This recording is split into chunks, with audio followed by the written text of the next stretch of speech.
Hello, my name is Maria Fernanda, and I'm the host of IOScholarships Superheroes Podcast.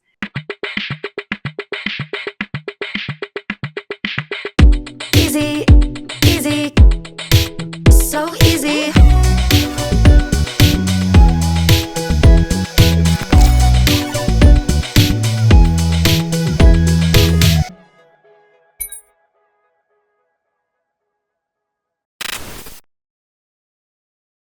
This podcast is only a 10-minute podcast that highlights the best kept secret of IO scholars, job recruiters, and community influencers. And most importantly, we want to provide you financial resources to go to college debt-free and become financially savvy.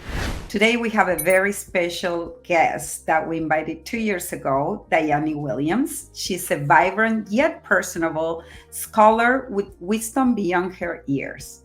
With 2 parents of higher education, she always shoots for the stars and settles for nothing less than the moon. By age 18, she was a recipient of her high school diploma and associate degree in science and numerous achievements. She then continued her educational studies at Oakwood University. There, she will receive her Bachelor's of Science in Biology, as well as her Associate's degree of Science in Computer Science in just 4 years. As of now, she remains committed to the pursuit of knowledge and success. Since graduating, Dayani has worked in the healthcare and chemical cosmetic industry, both in laboratory technician positions. Outside of her career pursuit, Dayani enjoys writing, skateboarding, and being an entrepreneur. She was the host of her own show titled Young and Dignified, and she has also in her hand a few other accomplishments as the CEO and founder of Day and Night Vending machines, and she has created and maintained a clothing brand initiative for the past 3 years. By the way, her style is out of this world. She has beautiful style, and you should check her brand. One of her favorite ideals to live by is pain will be just that if you stop now. But if you keep going, you can turn your pain into progress and your progress into precision. And when you combine progress and precision, that's when you reach perfection. Thank you, Dayani Williams. Hello, Maria. Thank you for having me. It's a pleasure. Well, it has been 2 years, but you have been in a quite interesting journey. And, I would love our viewers and listeners to hear your story, because you went from a lab technician at Huntsville Hospital, and now you're returning in that field, and you were telling me that you are enjoying the data analysis of the medical industry, that's so key nowadays to really understand data to provide better health outcomes for patients. So tell me a little bit more about this journey. Of course. So, like you said, I started out as a laboratory technician in the hospital setting. I did specimen accessioning, which is basically receiving the samples and the biopsies that the patients would drop off. I would take all their information, their insurance, and then the doctor's script, and I would enter all that information to the computer. And then I would run the lab test that the doctor had ordered to get the proper diagnosis. So that was the majority of my day-to-day in my previous role as a laboratory technician in the hospital. Now transitioning into data analyst in the healthcare industry, it is a continuation of my previous work, but now it just embarks on steps 2, 3, 4, 5, and 6.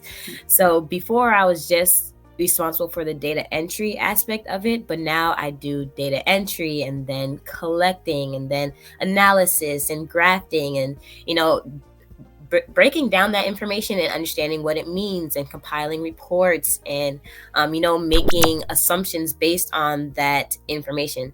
So data analysis is definitely the whole horse of it, from data entry to the next steps. And I really enjoy it because the data entry aspect of the job is very routine. On a day-to-day, although the specimens change and the patient information changes, it's basically entering the same type of information into, the hospital softwares and things like that. So now I get to take that information and take it a step further and, see how it compares to other people's information. And, like you said, just honing in on the information that we are getting and drawing conclusions so that it can further help patients in the future and, draw quicker conclusions so patients don't have to wait so long for diagnoses and, just helping the patients and also helping the doctors and the nurses and just taking the information and really transforming it to, a presentationable form and just a digestible form of information that's not just a whole bunch of words and numbers. Yes, and it's so important, the human component of really analyzing data. And you are such an empathetic human being that you are also able to not only analyze data, but really put yourself in the position of the patient, especially with our community that sometimes there are so many healthcare disparities. Mm-hmm. And we've seen that a lot of our IO scholars pursue careers in the healthcare industry. And I was wondering, what are the challenges that you think our community face and how are you hoping to address it? Yeah, I think one of the good things that I've noticed over the past couple of years is more people of color entering the healthcare field. This is definitely what we need to have that representation, but also that understanding. I think what I'm hoping to see in the future, and not even from an analyst perspective, but throughout every position in the hospital, is just an unbiased diagnosis. I think a lot of times, obviously our appearance is the first thing that's seen when we're interacting with doctors or nurses, but a lot of the times that can limit the range of conditions that they will diagnose because they're just looking at our race. So, African Americans, we have a lot of health, heart related conditions that are usually related to fat intake, so like heart attacks and clogged arteries and things of that nature, but not in every case that can be seen with every heart condition. So I think that initially a doctor would say, oh, you have clogged arteries, without really running the adequate tests to kind of come to that conclusion.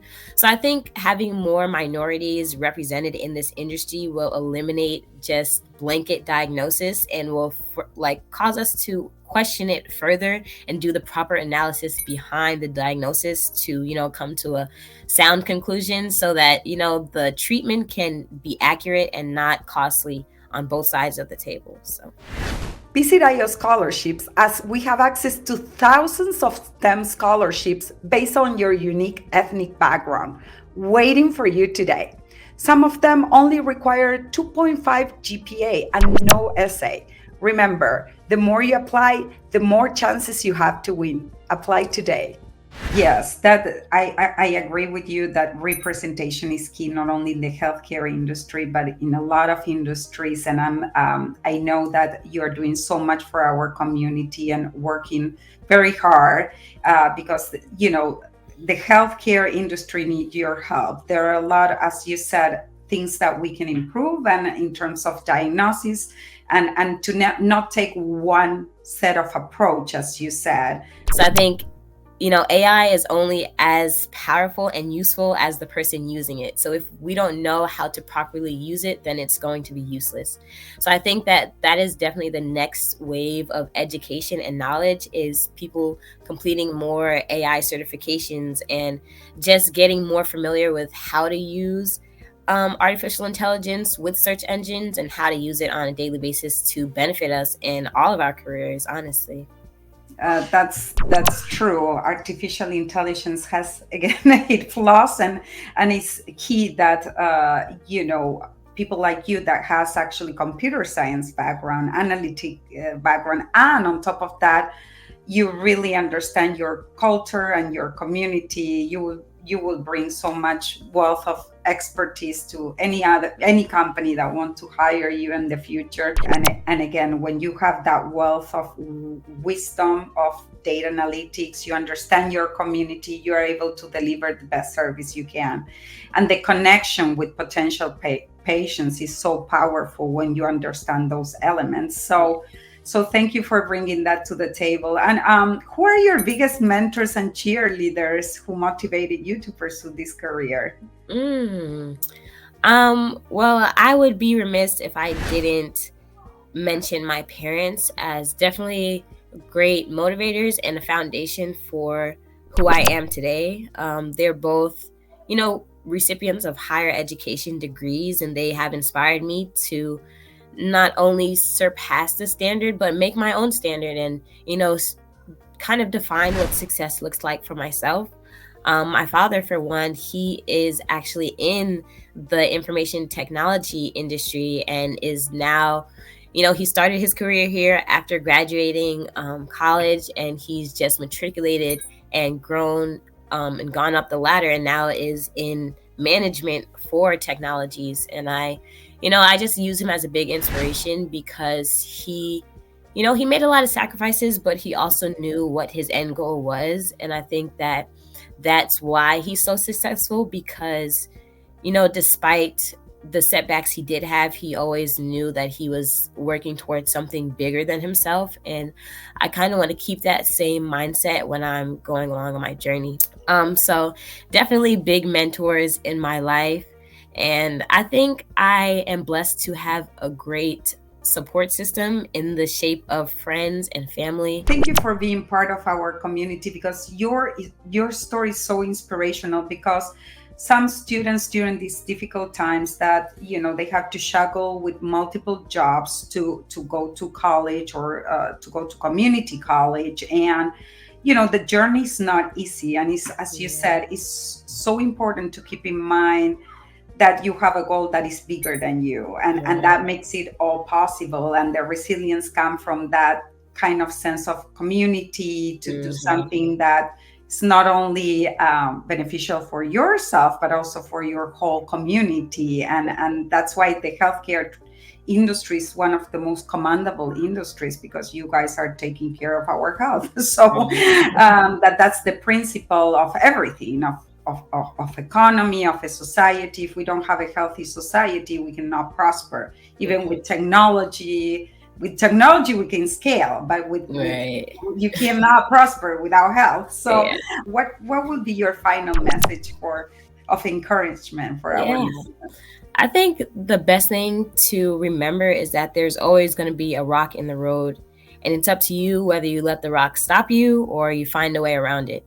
No matter what journey you're on, if you're starting, if you're ending, if you're in the middle, there's always going to be an obstacle.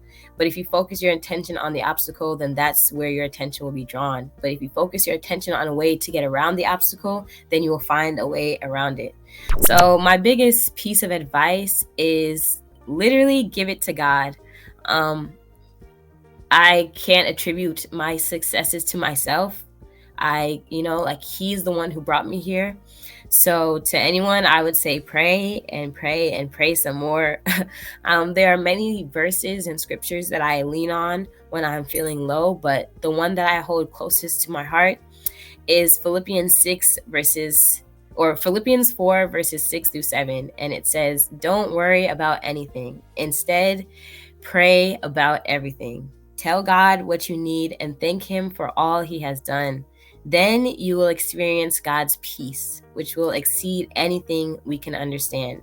His peace will guard your heart and your mind as you live." Thank you for inspiring our community. And again, I hope, in a year or in 2 years, if we interview you again, I know that you are the innovator of the future, and I know that you will impact your community in a greater way than anybody expects. So thank you again, Dayani. And this ends our episode of IOScholarships Superhero Podcast. And thank you, listeners, to continue supporting us. And actually, a free way to support us is to subscribe to our podcast and share this resource with your family and friends, and actually friends that really need scholarships and advice of role models such as Dayani. Thank you again, and see you next time. See you. Bye. Ciao.